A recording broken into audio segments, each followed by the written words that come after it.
Alors Sophie sur Instagram, quelles sont les principales mesures de coopération et de soutien à l'Ukraine mises en place par la France? Alors depuis février 2022, nous avons soutenu budgétairement l'Ukraine. On lui a envoyé de l'argent pour qu'elle puisse s'équiper, s'armer, soutenir la population. Deuxièmement, on a accueilli des réfugiés. En France, un peu plus de 100 000 réfugiés. Et je salue ici la solidarité des Françaises et des Français. Troisièmement, nous avons envoyé des armes, des munitions pour aider l'Ukraine à se défendre. Par exemple, des canons César qui ont été décisifs pour tenir le front et éviter que la Russie n'envahisse davantage l'Ukraine. Par exemple, des missiles et munitions, mais aussi de quoi protéger son espace aérien avec des équipements adaptés, les SAMPT et les Crotale, pour citer les noms techniques.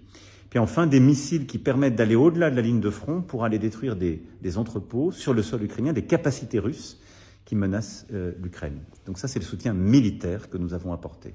Voilà, aide budgétaire, aide humanitaire avec les réfugiés, le soin des blessés, aide militaire et capacitaire.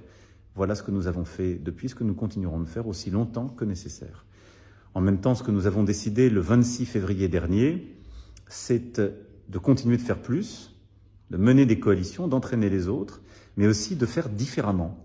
Et donc d'aller coproduire du matériel militaire et de l'entretenir sur le sol ukrainien, d'aller mener des activités cyber de défense, d'aller mener de la protection à la frontière avec la Biélorussie avec des forces civiles, d'aller soutenir la frontière avec la Moldavie et de pouvoir aussi mener des activités de déminage sur le sol ukrainien. Ça, c'est ce qu'on vient de décider, qu'on est en train de construire avec nos alliés.